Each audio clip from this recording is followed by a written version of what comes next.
MLA మరి రాజశేఖర్ అన్న గారికి, ఈ యొక్క మస్జిద్ పెద్దలు ఇక్బాల్ భాయ్కి, మిగతా పెద్దలకి, ఇక్కడ విచ్చేసిన మాజీ బోర్డు మెంబర్ లోక్నాథ్ అన్న గారికి, మురళీ యాదవ్ అన్న గారికి, మాజీ market yard vice chairman Venugopal Reddy అన్న గారికి, మధుకర్ అన్న గారికి, బద్రి అన్న గారికి, సంకి రవీంద్ర అన్న గారికి, ఈ కమిటీ సభ్యులైన ప్రతి ఒక్కరికి, ఈరోజు ఈ కాంపిటీషన్ లో పాల్గొని విజయవంతులైన విద్యార్థులకు, అదే మాదిరిగా ఈ కాంపిటీషన్ లో పాల్గొన్న ప్రతి ఒక్కరికి పేరు పేరున హృదయపూర్వకంగా నమస్కారం.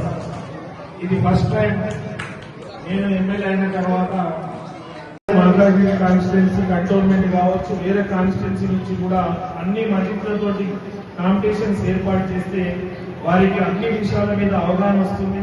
ఈ కాంపిటీషన్స్ పెడితే దాంట్లో ప్రైజెస్ పెడితే కూడా ప్రతి ఒక్కరికి ఉత్సాహం ఉంటుంది, మనం గెలవాలనే ఇంట్రెస్ట్ తోటి పాల్గొంటారు. కాబట్టి ఈ కాంపిటీషన్స్ ఓన్లీ మస్జిద్స్కే కాదు, ఈ స్థాయికే కాదు, నేను ఫ్యూచర్ లో కూడా వారి పై స్థాయిలో కూడా వెళ్ళాలన్నా కూడా ఈ రోజులలో ప్రతి ఒక్క కాలేజీలకి అడ్మిషన్స్ కావచ్చు, ఏ ఉద్యోగం కావచ్చు, పైన ఎక్కడికైనా కూడా గ్రూప్ ఎగ్జామ్స్ లో పాల్గొనాలన్నా కూడా కాంపిటేటివ్ ఎగ్జామ్స్ లో పాల్గొన్నట్టయితేనే వారికి ఇక్కడ ఏం మైనస్ అయింది, అక్కడ పాస్ కావడానికి ఏదైతే ఉన్నదో ఫ్యూచర్స్ అవన్నీ తెలుసుకోవడానికి ఆస్కారం అవుతుంది. పిల్లల భవిష్యత్తు బాగుండాలని మీరందరూ ఈ యొక్క కాంపిటీషన్ ఏర్పాటు చేసినందుకు హృదయపూర్వకంగా మీ అందరికీ అభినందనలు మరియు ధన్యవాదాలు చెబుతున్నాను. మనమే బాగుండాలని కాదు, సమాజం కూడా బాగుండాలని ఏదైతే ఆలోచన ఉందో దీనికి నా సహాయ సహకారాలు అందిస్తాను. నేను ఎమ్మెల్యే కానప్పుడు కూడా ఒక 15 సంవత్సరాల నుంచి కంటోన్మెంట్ వ్యాప్తంగా తిరిగినప్పుడు ఏమేమి విషయాలు అవసరం ఉంది, ఏం చేస్తే బాగుంటుందని ఆలోచించాను. నా ఎలక్షన్ క్యాంపెయిన్ లో కూడా మస్జిద్ వాళ్ళతో మీటింగ్ ఆర్గనైజ్ అయినప్పుడు అప్పుడు కూడా నేను ఏం చెప్పానంటే, మేము ఎలక్షన్ కి వచ్చి క్యాంపెయిన్ చేస్తాం, దాని తర్వాత మర్చిపోయినట్టు అవుతుంది, వేరే వాళ్ళు వచ్చి బిజీ అయిపోతాము. మీరు అట్లీస్ట్ 3 months ఒకసారి ఈ మస్జిద్ వాళ్ళతో మీటింగ్ ఆర్గనైజ్ చేస్తే ఈ స్థానికంగా ఉన్న బస్తీ వాళ్ళ సమస్య మీకు చెప్పొచ్చు, లేకపోతే ఎంటైర్ కంటోన్మెంట్ లో ఏం రిక్వైర్మెంట్ ఉంది, ఏ సమస్యలు ఉంది కూడా మీ దృష్టికి మస్జిద్కి వస్తే ఎమ్మెల్యేగా నేను పరిష్కరించడానికి ఆస్కారం ఉంటుందని చెప్పాను.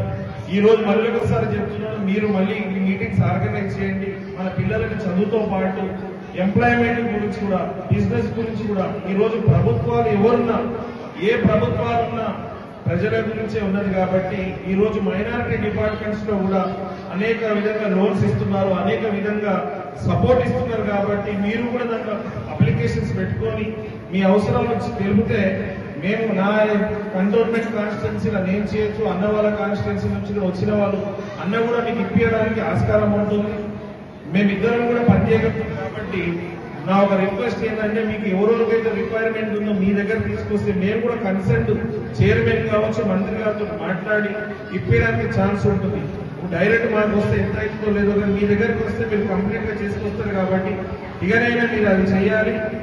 ఇక ఫైనల్ గా నేను చెప్పదలుచుకున్న ఒక విషయం, నాకు కూడా ఇంట్రెస్ట్ ఉన్న సబ్జెక్టు ఈ కాంపిటీషన్స్ ఏర్పాటు చేయడం. కంటోన్మెంట్ లో ఎన్ని మస్జిద్స్ ఉందో మస్జిద్ కి సంబంధించిన అమ్మాయిలు కావచ్చు, అబ్బాయిలు కావచ్చు, ఏ కాంపిటీషన్ చేసినా కూడా ఆ ప్రైజ్ మనీ నేను ఇస్తడానికి సిద్ధంగా ఉన్నాను తెలుపుతూ, ఈ ప్రైజ్ మనీతో పాటు కొంతమందికి కూడా ఎడ్యుకేషన్స్ కూడా నా పర్సనల్ గా జిమ్మేదారీ తీసుకుంటాను, నా ఓన్ ఫండ్స్ తోటి కూడా.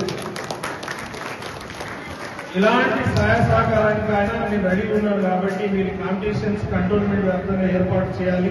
ఇంత మంచి కార్యక్రమంలో అన్ని కూడా భాగస్వామ్యం చేసినందుకు ప్రతి ఒక్కరికి పేరు పేరున హృదయపూర్వకంగా ధన్యవాదాలు తెలుపుకుంటూ సెలవు తీసుకుంటాను. Thank you.